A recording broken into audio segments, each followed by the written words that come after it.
Bienvenidos al nuevo curso del área de matemáticas. Mi nombre es Carlos Alejandro Rodelo Morales.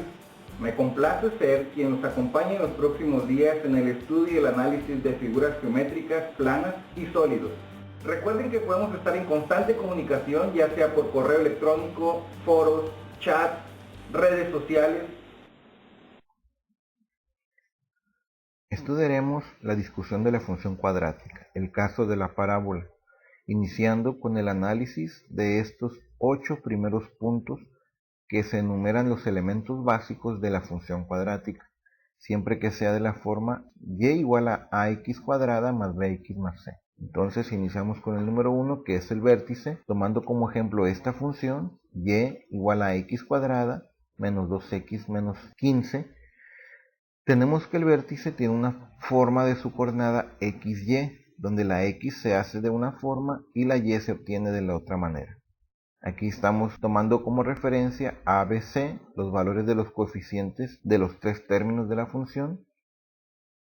Ahí tenemos el desarrollo para poder obtener el vértice o las coordenadas que se grafican a continuación.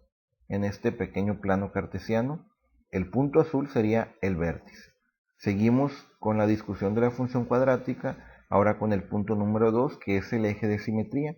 Como ustedes saben, el eje de simetría es una línea implícita o explícita que secciona en dos partes iguales a una figura geométrica.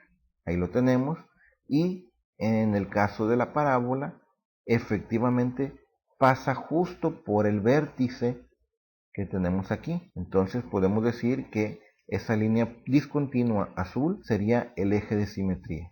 Como máximo o mínimo, para saber si hay un máximo o un mínimo, ahí tenemos las condiciones. Si la A es positiva, que es el caso, la parábola será cóncava hacia arriba y habrá un mínimo que tenemos aquí. Si la A es negativa, la concavidad será hacia abajo y encontraremos un máximo, que es este. El siguiente punto, que vendría siendo las raíces. La recomendación que yo aquí les hago es que lo hagan por factorización en la medida de lo posible. Si no se puede, entonces su segunda opción que sea la fórmula general. Al hacerlo por despeje, les significaría a ustedes mayor complejidad. Entonces, si lo hacemos por factorización, tenemos el ejemplo del plano cartesiano y resulta que la función se convierte en un trinomio, el cual se factoriza, como ya lo vimos en temas anteriores. Cada binomio por separado se iguala a 0 y se despeja cada una de las dos x. Estos valores que están aquí en los recuadros se grafican en el plano cartesiano. Ahí lo tenemos, la x1 y la x2. x1 es igual a 5, parte positiva, x2 es igual a menos 3, semieje negativo de las abscisas. Así también tenemos que determinar la ordenada al origen o el intercepto en y.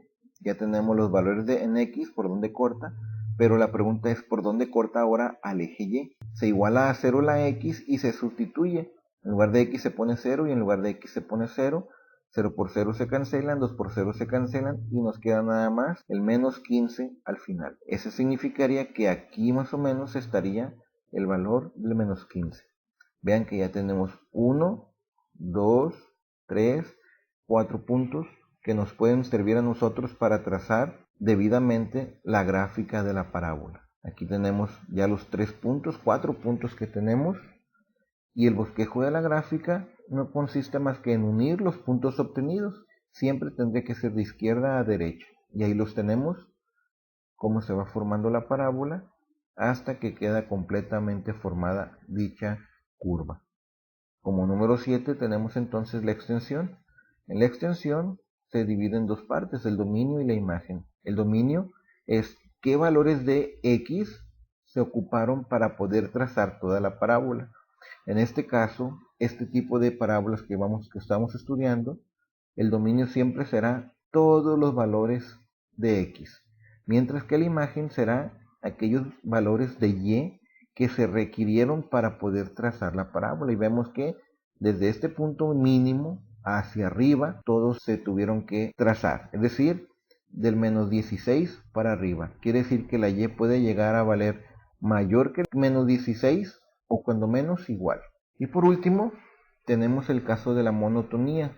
y no es otra cosa más que ver cómo se comporta antes del eje de simetría y después del eje de simetría. En la parte izquierda vemos claramente que hay un decrecimiento en la parábola. Cuando la x es menor que este 1, que es el eje de simetría, la parábola decrece.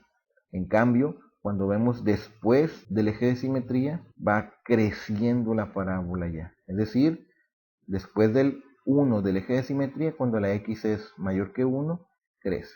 Vemos que decrece, llega a un punto mínimo, que es el vértice, y ahora crece.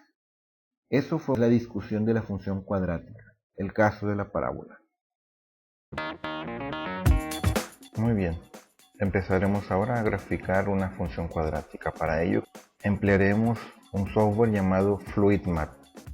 Primeramente, escribimos la forma general algebraica de una función cuadrática, cuyos coeficientes los vamos a utilizar las letras A para el término cuadrático, la letra B para el término lineal y la letra C para el término independiente. Ahí lo tenemos, aquí tenemos ya la forma algebraica. De esta misma función tomamos su gráfica y aprovechamos para poder percibir en esta imagen y en tiempo real la forma en que varía la parábola siempre que nosotros modifiquemos los valores de sus coeficientes A, B y C. Por ejemplo, iniciamos con el coeficiente A, que es el coeficiente del término cuadrático. En este caso decimos que A es igual a un valor cualquiera, por ejemplo 2. Ahí lo tenemos. Y esta igualdad o este valor que nosotros le asignamos, vamos a convertirla a un deslizador. Un deslizador no es otra cosa más que un carril en el que nosotros podemos deslizar, de ahí su nombre, el valor del coeficiente A. Vean que conforme A es mayor que 1, la abertura de la propia parábola se va haciendo más estrecha. Ahora vamos con el término lineal. Obtenemos, o decimos mejor dicho, que la B es igual, no sé, a 3, ahí lo tenemos. Y esta igualdad la convertimos a un deslizador. Vean que la B nos va a decir la forma. Conforme nosotros movemos el deslizador, vemos claramente que la parábola dibuja una, o el vértice de la parábola dibuja una parábola invertida. Muy bien, ahora vamos con el coeficiente C. C es igual a 1, ahí lo tenemos. Obtenemos su deslizador. El valor del coeficiente C me va a indicar por qué punto del eje Y esta parábola roja va a tocar al eje Y.